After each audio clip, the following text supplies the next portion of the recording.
ప్రియమైన దేవుని వారలారా, వేసవి కాలంలో వాక్యపు పండుగలు అన్న ఈ విశేషమైనటువంటి సదస్సులకు ఇచ్చేసిన వేదిక మీద ఉన్నటువంటి దైవజనులు, క్రింద ఉండే వాక్యం విందామన్న ఆలోచనతో పైకి రాకుండా అక్కడ కూర్చున్న మిగిలిన దైవ సేవకులు, సుదూర ప్రాంతాల నుండి వచ్చినటువంటి విశ్వాసులు, ప్రియులు, ఎన్నో నెలలుగా ఈ యొక్క సభల కోసం కష్టపడుతున్న ఈ ఉభయ గోదావరి జిల్లాలలో ఉన్నటువంటి ఆత్మీయులు, ప్రతి ఒక్కరికి పేరు పేరున నా హృదయపూర్వక వందనములు తెలియజేయించున్నాను. ప్రియులారా, ఈ మొదటి రోజు రాత్రి వేళ కొన్ని మంచి సంగతులు మనం ఆలోచించడానికి ఈరోజు ప్రారంభమై వరుసగా చివరి దినం వరకు ఏ విషయాలైతే మనం మాట్లాడుకోబోతున్నామో వాటికి తొలి మెట్టుగా ఈ రాత్రి కొన్ని విషయాలు మీ ముందు ఉంచడానికి ఈ రీతిగా నేను నిలబడి ఉన్నాను. ప్రియులారా, వాక్యపు పండుగలు ఈ పేరే అర్థమైతే మనలో ఆనందాన్ని పుట్టించేది, అర్థము కాకపోతే కనీసం ఆలోచింపజేసేది. అర్థం చేసుకోవడానికి ప్రయత్నం చేస్తే అందులోని విలువేంటో అర్థం అవ్వడానికి అవకాశం ఉండేది. ఈ సందర్భంగా బైబిల్లో నుండి ఒక విషయాన్ని మీ ముందుంచి పరిచయం మాత్రం చేసి దీని కొనసాగింపును రేపు మీ ముందుకు తీసుకొని వస్తాను. విందాం జాగ్రత్తగా. క్రీస్తు పూర్వం యూదులను పరిపాలించిన రాజులలో మనకు బాగా తెలిసిన హిజ్కియా గారు ఒకరు. ప్రార్థన చేసి 15 సంవత్సరాల ఆయుష్ను పొందిన రాజుగా మనందరికీ ఆయన చాలా పరిచయం. ఆ హిజ్కియా గారి తండ్రి ఒక ఆయన ఉండేవాడు. హిజ్కియా గారి కంటే ముందు యూదులను పాలించినవాడు. ఆయన పేరు ఆహాజు. ఏం పేరు ఆయన పేరు? ఆహాజు. యూదులకు రాజు. తెలుసు కదూ. 12 గోత్రాల వారైన ఇశ్రాయేలీలు సొలొమోను గారి తర్వాత వచ్చిన అతని కుమారుడు రెహబాము కాలంలో 2 భాగాలుగా డివైడ్ అయిపోయారు. ఉత్తర రాజ్యం, దక్షిణ రాజ్యం అని. దక్షిణ రాజ్యం అయితే 2 గోత్రాలు, యూదులు, బెన్యామీనీయులు. ఉత్తర రాజ్యం అయితే 10 గోత్రాల వారు. అయితే హిజ్కియా యొక్క తండ్రి అయిన ఆహాజు అన్నటువంటి వ్యక్తి యూదులను పరిపాలించేటప్పుడు మిగిలిన 10 గోత్రాల వారు, వారిని ఇశ్రాయేలీలు అని పిలిచేవారు. వీళ్ళనేమో యూదులు, వారినేమో ఇశ్రాయేలీలు. ఆ ఇశ్రాయేలును పాలించే మరొక రాజు ఉండేవాడు. అతని పేరు పెకహు. పేర్లు గుర్తుపెట్టుకోండి చాలు. పెకహు. 10 గోత్రాల వారిని పాలిస్తూ పెకహు అన్నవాడు, 2 గోత్రాల వారిని పాలిస్తూ ఆహాజు అన్న వ్యక్తి. అందరూ సోదరులే. కాకపోతే వారిద్దరి మధ్య ఒక సంఘటన చోటు చేసుకుంది. రాత్రి ఆ సంఘటనను మీ ముందుకు తీసుకొని వస్తున్నాను. ఈ పెకహు అంటే ఇశ్రాయేలీల రాజు ఒకరోజు సోదర జనాంగమైన యూదులతో యుద్ధానికి దిగుతాడు.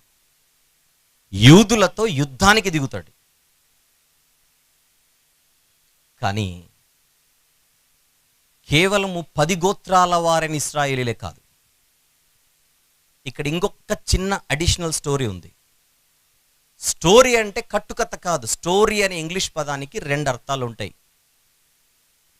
కల్పిత కథలను స్టోరీస్ అని అంటాం, వాస్తవ కథలను కూడా స్టోరీ అని అంటాం. వాడుతున్న ఉద్దేశం, వాడుతున్న సందర్భాలు మనకు అర్థం కావాలి.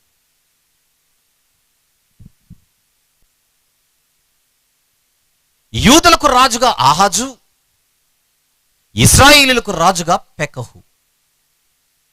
ఒకసారి బైబిల్ ఉన్న వాళ్ళు తెరిచి, తెలుగు బైబిల్, ప్రకటన గ్రంథమైన తర్వాత బైబిల్లో మనకు 4 మ్యాప్లు ఉంటాయి, తీద్దాం. బైబిల్ ఉన్న వాళ్ళందరూ తెరిచి చూద్దాం. ప్రకటన గ్రంథమైన తర్వాత మనకు 4 మ్యాప్లు ఉంటాయి. ఆ 4 మ్యాప్లలో రెండవది చూద్దాం ఒకసారి. రెండవది మనకు కొంచెం అర్థం కావాలంటే ఒకసారి మూడవది చూద్దాం. క్రొత్త నిబంధన కాలపు పాలస్తీనా అని కనబడుతోంది. ఆ మ్యాప్లో యూదయ అన్న ప్రాంతాన్ని మీరు చూడగలగాలి, కిందనే ఉంటుంది.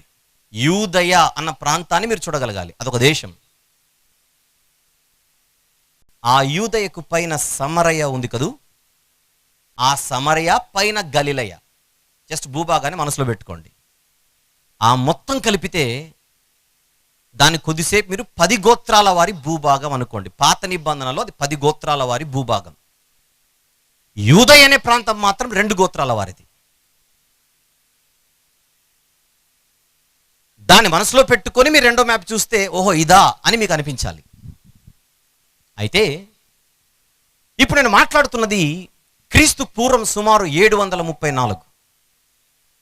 క్రీస్తు పూర్వం సుమారు 734వ సంవత్సరం, సుమారు అంటున్నాను, 1 సంవత్సరం అటో ఇటో,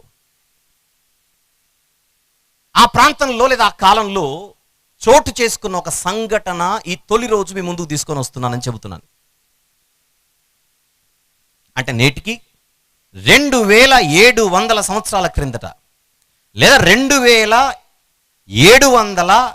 ఇది 2019, ఆ 19 కూడా యాడ్ చేసుకోండి. 2734 ప్లస్ 19 అంటే సుమారు 2000, నేటికి 750 సంవత్సరాల క్రిందట జరిగిన సందర్భం అది. మ్యాప్లో ఉన్నారు, మర్చిపోద్దు. యూదులనేమో ఆహాజు పాలిస్తున్నాడు, ఇశ్రాయేలీలనేమో పెకహు పాలిస్తున్నాడు. మళ్ళీ మ్యాప్ చూద్దాం. మ్యాప్లో ఇప్పుడు గలిలయ ప్రాంతాన్ని మీరు గమనిస్తూ కుడివైపుకు వెళ్ళగలిగితే, డైరెక్ట్గా కుడివైపుకి వెళ్ళగలిగితే దమస్కు అనే ప్రాంతం కనబడుతుంది. చూడండి, ఉంది కదూ దమస్కు. అది సిరియా దేశపు రాజధాని, అది సిరియా దేశం. నేను చెబుతున్న నేటికి 2750 సంవత్సరాల క్రిందట ఇక్కడ ఆహాజు ఉన్నప్పుడు, అక్కడ పెకహు ఉన్నప్పుడు సిరియా దేశాన్ని పాలించే ఒక రాజు ఉండేవాడు. అతని పేరు రెజీను. ఏం పేరు? రెజీను. మీకు 3 రాజుల గురించి చెప్పాను. ఇప్పుడు 3 రాజుల గురించి చెప్పాను. ఆహాజు, పెకహు, రెజీను. ఆహాజ్ అన్న ఆయన యూదులకు రాజు, పెకహు అన్న ఆయన ఇశ్రాయేలులకు రాజు, రెజీను అన్న ఆయన సిరియాకు రాజు. కానీ ఇప్పుడు విషయం ఏంటంటే, ఈ సిరియనులు ఎవరైతే ఉన్నారో వీళ్ళు ఆల్రెడీ యూదుల మీద యుద్ధం చేసి వారిని మట్టి కరిపించే సెలిపోయి ఉంటారు అంతకుముందు. అయితే ఈసారి మళ్ళీ యుద్ధానికి పాల్పడుతున్నారు యూదుల మీదికి. కానీ ఒంటరిగా కాదు. ఆ సిరియనులు అంటే రెజీను రాజుతో ఉన్నటువంటి సైన్యం అండ్ ఆ రాజు ఇక్కడున్న పెకహు అన్నటువంటి ఇశ్రాయేలీల రాజును కలుపుకొని, అర్థం చేసుకోవాలి, చాలా నెమ్మదిగా మాట్లాడుతున్నాను నేను.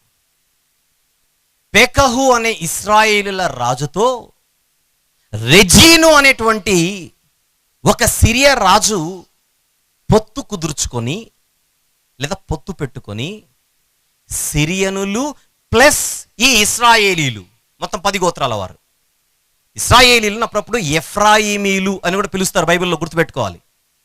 పాత నిబంధనలు అప్పుడప్పుడు ఎఫ్రాయిమీలు అని కొన్ని సందర్భాల్లో మనకు వాడబడుతున్నప్పుడు 10 గోత్రాల వారిని మనసులో పెట్టుకొని వాడబడుతున్న మాట అది. అన్ని సందర్భాలు కాదు, కొన్ని సందర్భాలు అని చెప్పాను. ఒక దేశం మీదికొస్తేనే ఈ 2 గోత్రాల వారికి చుక్కలు కనపడతాయి. యూదులంటే జస్ట్ 2 గోత్రాల వారు. యూదులంటే జస్ట్ 2 గోత్రాల వారు. ఒక రాజ్యం యుద్ధానికి వస్తేనే కష్టపడాలి వీళ్ళు. అలాంటిది ఏకంగా 2 రాజ్యాల వారు, ఆ 2 రాజ్యాలలో ఒకరు సాక్షాత్తు వీళ్ళ సోదర జనాంగం. ఎంత విడ్డూరం కదా ఇది.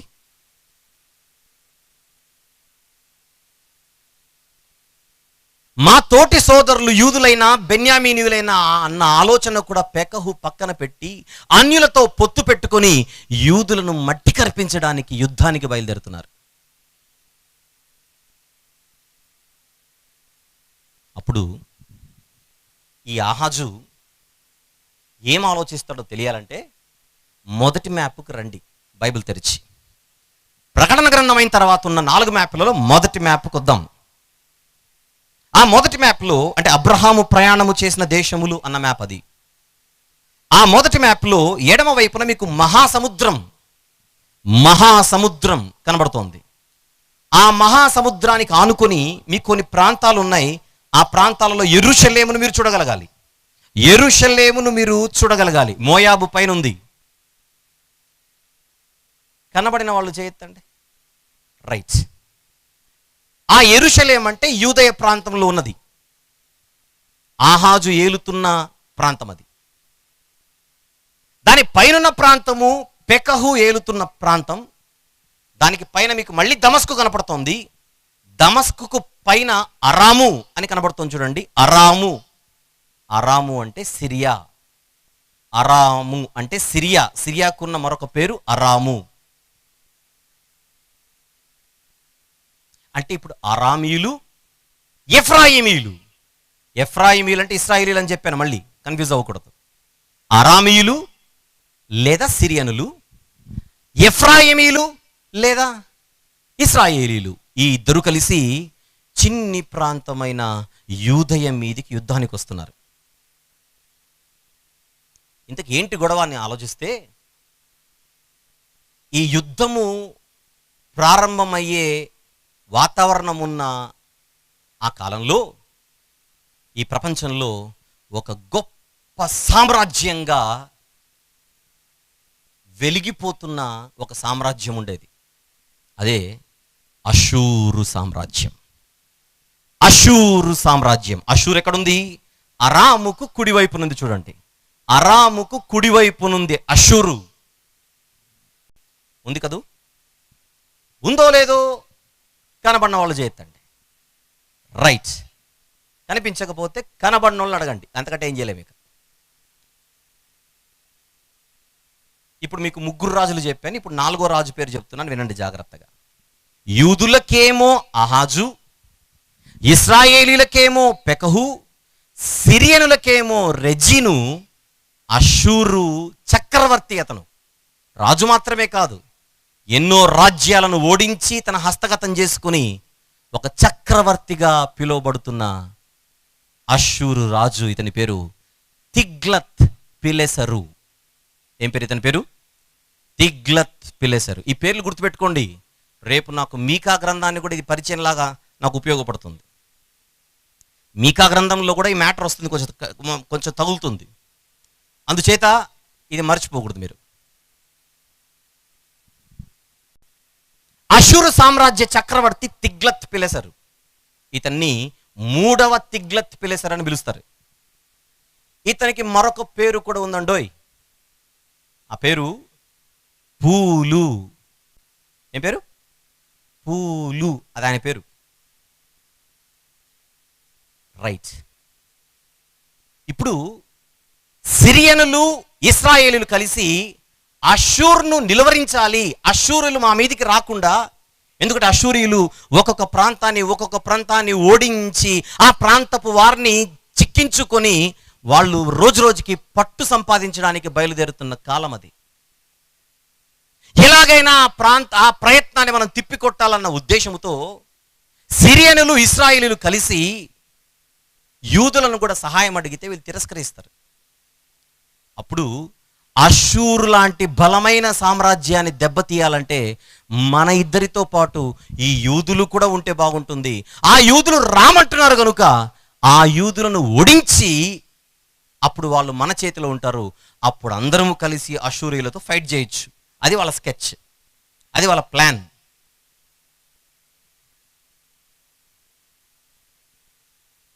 అయితే ఆహాజు ఒప్పుకోడు. ఎన్నో యుద్ధాలతో యూదా ప్రాంతం అతలాకుతలమై దాదాపుగా వాళ్ళ ఆస్తిపాస్తుల్ని కూడా పోగొట్టుకున్న కాలం అది. అలాంటి పరిస్థితిలో మరొక కొత్త యుద్ధం ప్రారంభమవుతోంది అని అంటే దాన్ని ఎదుర్కొనే దమ్ము విలకలేదు.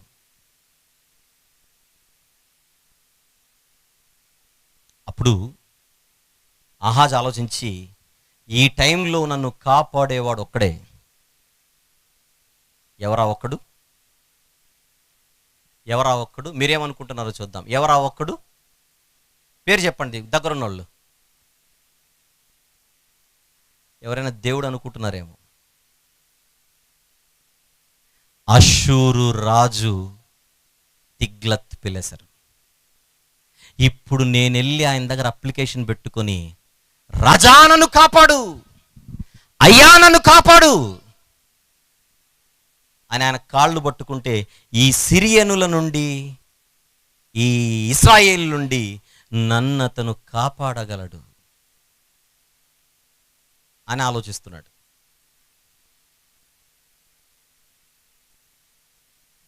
ఇదంతా ఎవరు గమనిస్తున్నారు? ఆకాశమందు ఆసీనుడైన వాడు దేవుడు. నిన్ను మరొకరి నుంచి కాపాడడానికి నువ్వు మరొకరిని ఆశ్రయిస్తున్నావా?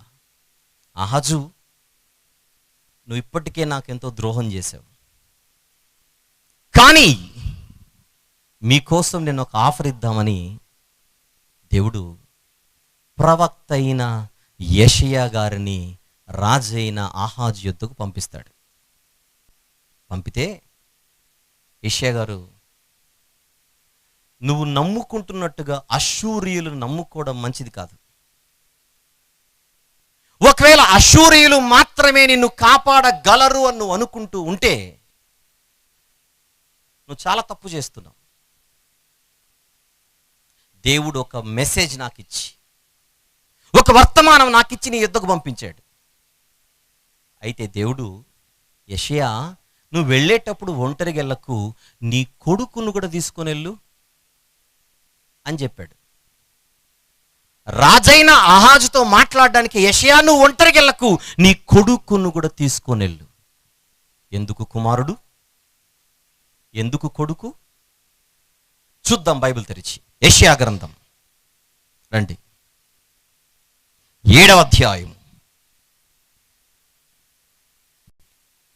మొదటి నుంచి చూద్దాం పరిచయం కోసం. యూదా రాజైన ఉజ్జియా మనుమడును యోతాము కుమారుడునైన ఆహాజు దినములలో సిరియా రాజైన రెజీనును ఇశ్రాయేలు రాజును రెమల్యా కుమారుడైన పెకహును యుద్ధము చేయవలనని యెరూషలేము మీదికి వచ్చిరి, కానీ అది వారి వలన కాకపోయెను. అప్పుడు సిరియనులు ఎఫ్రాయిమీయులను తోడు చేసుకొనిరని. ఎఫ్రాయిమీయులు అంటే ఎవరని చెప్పాను ఇందాక? ఇశ్రాయేలీయులు మొత్తం 10 గోత్రాల వారు.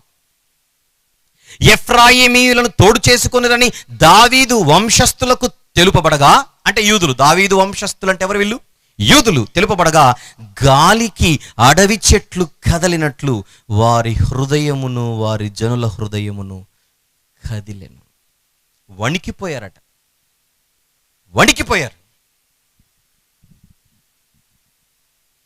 అప్పుడు మాకు దిక్కు నువ్వే అని అష్షూరు రాజుకు అప్లికేషన్ పెట్టడానికి సిద్ధపడుతున్నాడు ఆహాజు.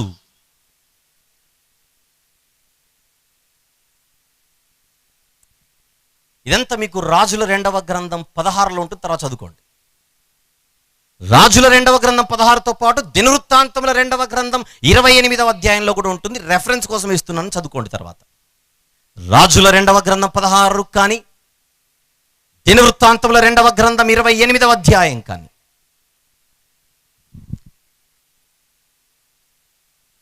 కష్టకాలంలో, ఆపత్కాలములో ఈ ఆహాజ్ అన్న వ్యక్తి ప్రవర్తిస్తున్న తీరు దేవునికి నచ్చక ప్రవక్తను పంపుతున్నాడు. చూద్దాం 3వ వచనం. అప్పుడు యెహోవా యెషయాతో ఇలాగు సెలవిచ్చెను, ఆహాజును ఎదుర్కొనుటకు నీవును నీ కుమారుడైన షయర్యాషూబును చాకిరేవు మార్గమున పైకోనేటి కాలువ కడకు పోయి అతనితో ఇలాగు చెప్పుము. అంటే యెషయా గారికి ఒక పుత్రుడు ఉన్నాడన్నమాట. ఆ కొడుకు పేరేంటి? షెయార్యాషూబు. ఈ పేరు గుర్తుపెట్టుకోండి. షెయార్యాషూబు, ఈ పేరు గుర్తుపెట్టుకోండి. రేపు రాత్రి అడుగుతాను మళ్ళీ. నీ కొడుకును తీసుకొని వెళ్ళు యెషయా, నువ్వు వెళ్ళి ఈ ఇద్దరు రాజులను చూసి నువ్వు అస్సలు భయపడకు.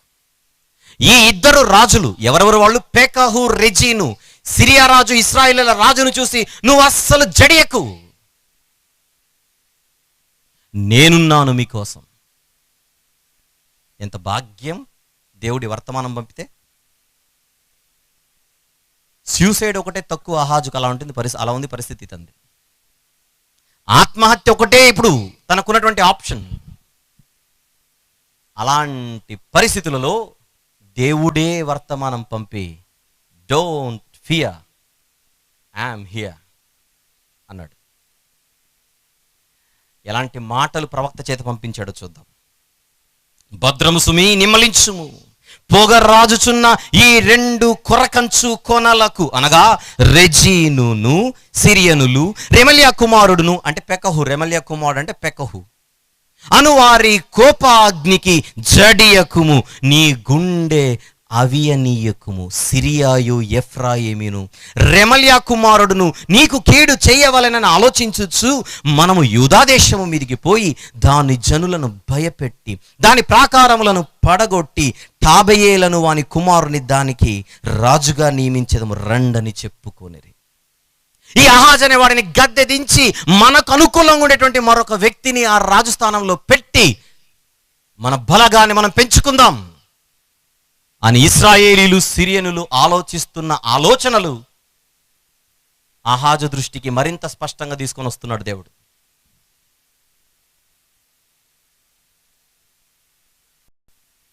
7వ వచనం, అయితే ప్రభువైన యెహోవా ఇలాగు సెలవిచ్చుచున్నాడు, ఆ మాట నిలువదు, అది జరగదు.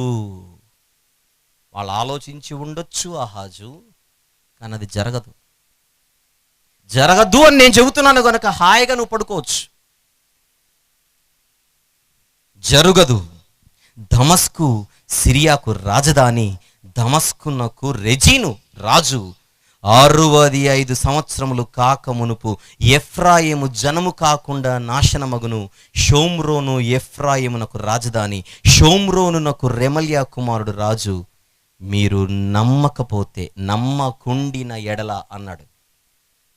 యూదులారా, మీరు అంటే ఎవరిక్కడ? యూదులారా, మీరు నమ్మకుండిన ఎడల స్థిరపడకయుందురు. నేను చెబుతున్నానుగా, వారి దగ్గర నుంచి మీకు ఏ ప్రమాదం ఉండదు. నన్ను నమ్మండి అన్నాడు దేవుడు. నన్ను నమ్మండి.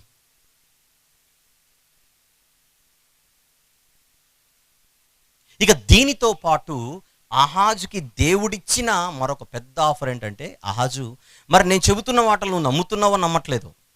ఒకవేళ నీ నమ్మకం ఇంకా పెరగాలంటే నీకు కావాలి అని నువ్వు అనుకుంటే ఏ సూచనైనా అడుగు. దేవా నువ్వు మాతో ఉన్నావు, దేవా నీవు మాతో ఉన్నావని మేము అర్థం చేసుకొని నమ్మడానికి ఒక సూచన మాకు చూపించవా అని నువ్వు అడిగితే, ఏ సూచన ఇస్తానో నా ఇష్ట ప్రకారం కాకుండా నువ్వు ఏది అడిగితే అది ఇస్తాను సూచన. నువ్వు ఏది అడిగితే అదా. ఎలాంటిది అది? పాతాళమంత లోతైనను ఊర్ధ్వలోకమంత ఎత్తైనను సరే. కింది మాటలు 10-11 వచనములు. యెహోవా ఇంకను ఆహాజునకు ఇలాగూ సెలవిచ్చెను, నీ దేవుడైన యెహోవా వలన సూచన అడుగుము. అది పాతాళమంత లోతైనను సరే, ఊర్ధ్వలోకమంత ఎత్తైనను సరే. ఎంతైనా సరే, ఎంతదైనా సరే. నేను నీకు సూచన, నువ్వు పలాంది చెయ్యని నువ్వు చెప్పు, నేను చేస్తాను. అది ఎంతదైనా సరే. అంటే ఆల్రెడీ మిట్ట మధ్యాహ్నం నడినెత్తి మీద ఉన్నాడు సూర్యుడు అనుకోండి. ఇప్పుడు మనము ఆ ప్లేస్లో నువ్వు కానీ నేను కానీ మనం కానీ ఉంటే, ప్రవ్వా ఒక విచిత్రమైన సూచన అడుగుతానని చెయ్యి.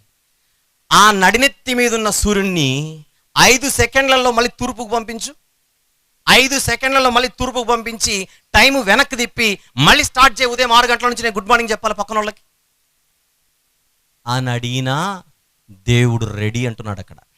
అని అడిగినా దేవుడు రెడీ అంటున్నాడు. అక్కడ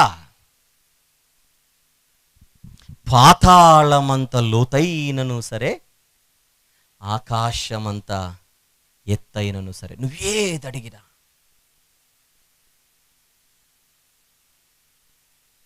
అప్పుడు ఆహాజు ఏమంటున్నాడో చూద్దాం. నేను అడుగను, యెహోవాను శోధించను. ఈ జవాబు వినగానే ఆహా, ఎంత మంచి మనసు ఆహాజుది అని అనిపించట్లేదు? అమ్మో, దేవుణ్ణి నేను అడగను, నేను దేవుణ్ణి శోధించను. అమ్మా, ఆ జవాబు వినగానే ఎంత మంచి మనసు ఆహాజుది అన్న ఫీలింగ్ కలగట్లేదు మనకు? ఒకవేళ ఆ ఫీలింగ్ ఎవరికైనా కలిగింటే అర్జెంటుగా తీసేయండి, దాన్ని అర్జెంటుగా తీసేయండి. నేను దేవుణ్ణి అడగను అని అంటోంది, అమ్మో దేవుణ్ణి అడిగేంత సీన్ నాకు లేదు అని కాదు. ఆహాజు ఆల్రెడీ డిసైడ్ అయిపోయాడు, నేను పొత్తంటూ పెట్టుకుంటే అశూరీలతోనే పెట్టుకుంటాను. నన్ను కాపాడేవాడు ఎవడైనా ఉండాలంటే తిగ్లత్ పిలేసారు మాత్రమే. ఇప్పుడు గనుక ఈ దేవుడిని నేను సూచన అడిగితే ఆయన చేసేస్తానంటున్నాడు. ఇప్పుడు నేను ఏది అడిగినా చేస్తానంటున్నాడు. ఒకవేళ చేశాడే అనుకో, చచ్చినట్టు ఆయన మాట కట్టుబడి బతకాలంతే. ఈ గొడవ ఎందుకు? అదేదో ఆ బలవంతుడైన తిగ్లత్ పిలేసర్తో నేను పెట్టుకుంటే,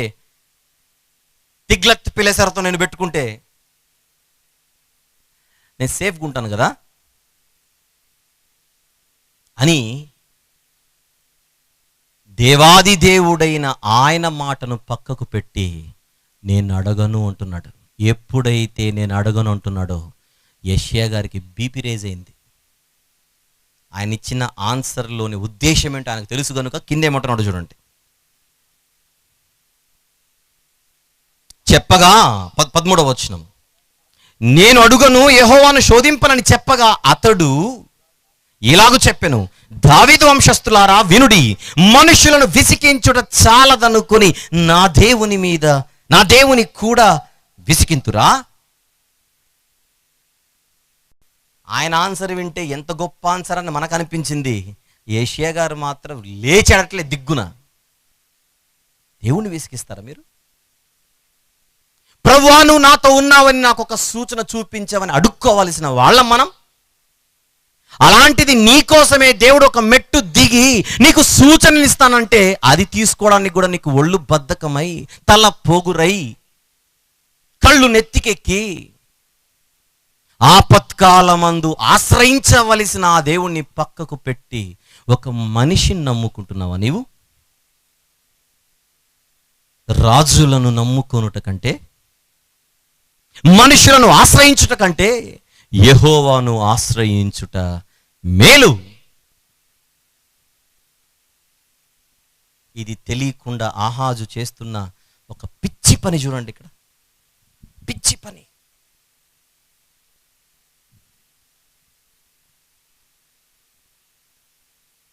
నేను అడగను,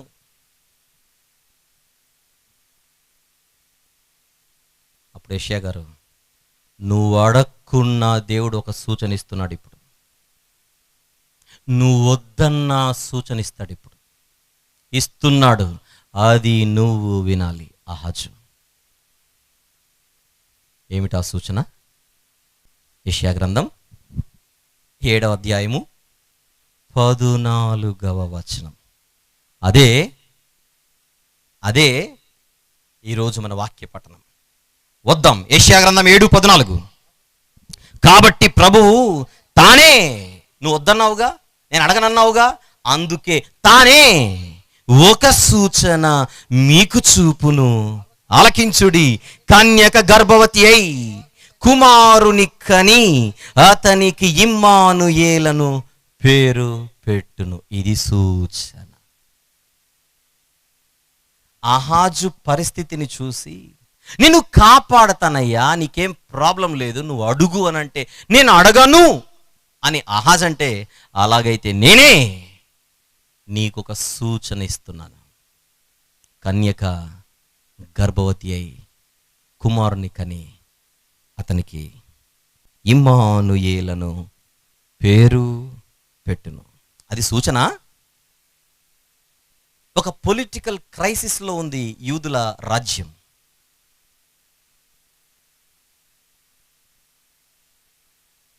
యూదుల రాజకీయ వాతావరణం చాలా భయంకరమై అతలాకుతలమవుతోంది. ఆ పరిస్థితిలో దేవుడిస్తున్న సూచన ఏంటి? కన్యక గర్భవతి అయి కుమారుని కని అతనికి ఇమ్మానుయేలను పేరు పెట్టును. అడుగుతున్నాను ప్రశ్న, ఇక్కడున్న కన్యక ఎవరు? అక్కడున్న ఇమ్మానుయేలు ఎవరు? కన్యక ఎవరో చెప్పండి, కన్యక పేరు చెప్పండి. మరియమ్మ. ఇమ్మానుయేలు ఎవరు? యేసుప్రభు. అది అలానే మనసులో పెట్టుకొని కింద 15కు రండి. ఒకసారి 15కు రండి. మీరు ఇచ్చిన జవాబు మనసులో పెట్టుకొని 15కు రండి. కీడును విసర్జించుటకును మేలును కోరుకొనుటకును అతనికి తెలివి వచ్చినప్పుడు. ఎవరికి తెలివి వచ్చినప్పుడు? ఇమ్మానుయేలుకి. 14వ వచనంలో చెప్పబడిన బిడ్డ ఇమ్మానుయేలు. అతనికి తెలివి వచ్చినప్పుడు అతడు పెరుగు తేనెను తినును. కీడును విసర్జించుటకును మేలును కోరుకొనుటకును ఆ బాలునికి. ఏ బాలునికి? ఇమ్మానుయేలు అనే బాలునికి తెలివి రాకమునుపు నిన్ను భయపెట్టు ఆ ఇద్దరు రాజుల దేశము పాడు చెయ్యబడును. అది 16. 14 కన్యక గర్భవతి అయి కుమారుని కనును అతనికి ఇమ్మానుయేలను పేరు పెట్టును. 15వ వచనం, కీడును విసర్జించుటకును మేలు కోరుకొనుటకును అతనికి తెలివి వచ్చినప్పుడు అతడు పెరుగు తేనెను తినును. కీడును విసర్జించుటకు మేలును కోరుకొనుటకు ఆ బాలునికి తెలివి రాకమునుపు. సహజంగా పిల్లలకి మేలేంటో కీడేంటో మంచేంటో చెడేంటో కనీసం తెలియాలంటే ఎంత వయసు రావాలి? జనరల్గా యావరేజ్గా కనీసం ఒక 2 ఏళ్ళు లేదా 3 ఏళ్ళు, అంతేనా? బిడ్డకి ఇది మంచి చెడు ప్రమాదం ఇదంతా తెలియాలంటే కనీసం ఒక 2 నుంచి 3 ఏళ్ళు రావాలి. ఇప్పుడు చూద్దాం, అది ఆ వయసును మనసులో పెట్టుకుందాం. 16వ వచనం, కీడును విసర్జించుటకు మేలును కోరుకొనుటకు ఆ బాలునికి తెలివి రాకమునుపు. ఇమ్మానుయేలు అను ఆ బాలునికి 2 లేదా 3 ఏళ్ళు రాకముందే ఇమ్మానుయేలను బాలుడు పుట్టి ఆ పుట్టిన బిడ్డకు 2 లేదా 3 ఏళ్ళు రాకమునుపే ఏం జరుగుతుంది? నిన్ను భయపెట్టు ఆ ఇద్దరు రాజుల దేశము పాడు చేయబడును. ఏ ఇద్దరు రాజుల దేశం? ఒకటి సిరియా రాజు, మరొకటి ఇశ్రాయేలీల రాజు. సిరియా రాజు రెజీను, అంటే రెజీను యొక్క దేశం. ఇశ్రాయేలీల రాజు పెకహు, అంటే పెకహు యొక్క దేశం. ఆహాజు, నీ కళ్ళ ముందు వాళ్ళు ఇంకా బతికే ఉన్నారు. నీ కళ్ళ ముందు వాళ్ళిద్దరి రాజ్యాలు బలంగానే ఉన్నాయి. కానీ యూదులతో నేనున్నాను అని ప్రజల మధ్య నిరూపించడానికి నేను త్వరలో ఒక బిడ్డను పుట్టించబోతున్నాను. ఆ బిడ్డ ఎప్పుడు పుడతాడు? రెజీను బతికుండగానే పుడతాడు. ఆ బిడ్డ ఎప్పుడు పుడతాడు? పెకహు బతికుండగానే పుడతాడు.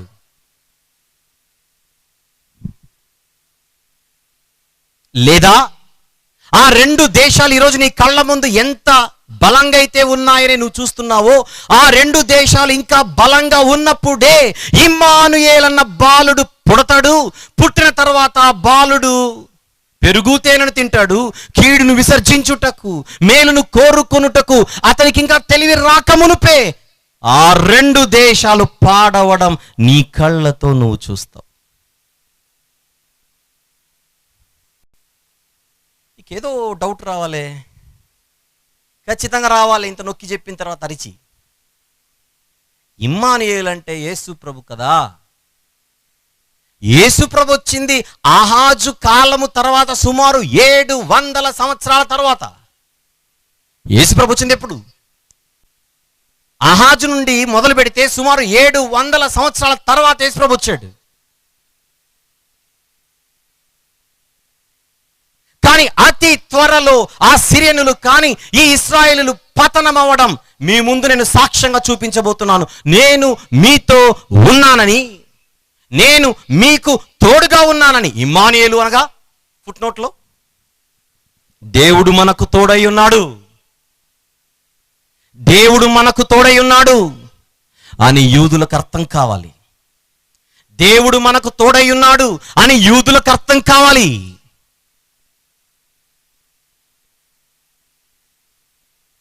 నేను మీతో ఉన్నానన్న సంగతి రాజుతో సహా యూదులందరికీ తెలియవలసిన అవసరత ఉండగా మీరొద్దనుకుంటున్నారు. మీరొద్దనుకున్నా నేనే ఒక సూచన ఇస్తున్నాను. త్వరలో మీ మధ్యలో ఒక బిడ్డ పుడతాడు. ఆ బిడ్డ పుట్టి ఇంకా సరైన ఊహ ఆ బిడ్డకు రాకముందే ఆ 2 దేశాల పతనం. ఈ సందర్భానికి 700 సంవత్సరాల తర్వాత రాబోయే యేసు ప్రభుకి ఏమైనా మీకు కనెక్ట్ అవుతుందా? ఆలోచిస్తున్నారా? వాళ్ళున్న వాతావరణం ఏంటి, వాళ్ళున్న పరిస్థితులు ఏంటి? ఆ పరిస్థితులలో ఎప్పుడో 700 సంవత్సరాల తర్వాత ఇమ్మానుయేలు వస్తాడు. ఆ ఇమ్మానుయేలు పుట్టి ఊహ ఇంకా రాకముందే, అంటే పెరుగు తేనె తింటూ కీడు మేలేంటో తెలియని పరిస్థితిలో ఆయన ఉన్నప్పుడు అది జరిగేలోగా ఈ 2 దేశాలు, ఈ 2 రాజుల యొక్క దేశాలు పాడవుతాయి అని దేవుడు చెబుతున్నాడా? ఒకవేళ అలా చెబుతుంటే మనకేమైనా అర్థమైనట్టు అనిపించట్లేదే? ఆ వాతావరణము, ఆ సందర్భము, ఇదంతా మనం పైనుంచి మొదటి వచనం నుండి చదువుకుంటూ వస్తే ఏదో ఆ సూచన త్వరలోనే జరగాల్సిన సూచనగా కనబడట్లేదు మీకు? రేపో మాపో జరగవలసిన, రేపో మాపో నెరవేరవలసిన సూచనగా, ఒక ప్రవచనంగా అనిపించట్లేదు? మత్తయి సువార్తలో ఉందిలేండి, మీకు అది కనెక్ట్ అవుతుంటుంది మెల్లగా. మత్తయి సువార్తలో ఈ ప్రవచనం నెరవేరిందని మత్తయి సువార్త 1వ అధ్యాయంలో ఉంటుంది. కొద్దిసేపు అది అలానే ఉంచి మనం ఆలోచిద్దాం ధర్మంగా.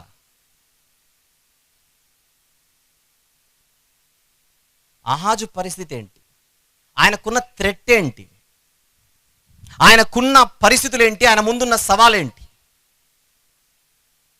అది కేవలం ఆహాజుకు మాత్రమే సంబంధించినది కాదు, యూదులందరికీ సంబంధించినది. యూదులతో నేనున్నాను అంటున్నాడు దేవుడు. యూదులకు నేను తోడై ఉన్నాను. అది ప్రజలకు తెలియాలి. తెలియాలంటే నేను ఒక సూచన ఇస్తున్నాను. ఆ సూచనే త్వరలో, అంటే ఈ తరములోనే. త్వరలో అంటే ఏంటి? ఆ 2 రాజుల దేశాలు ఇంకా పాడవకముందే, అంటే ఈ తరములోనే. ఈ తరములోనే, ఎక్స్క్యూజ్ మీ, వింటున్నారు లేదు? ఈ తరములోనే ఒక కన్యక గర్భవతి అయి కుమారుణ్ణి కంటుంది. ఆ కుమారుడికి ఇమ్మానుయేల్ అనే పేరు పెట్టబడుతుంది.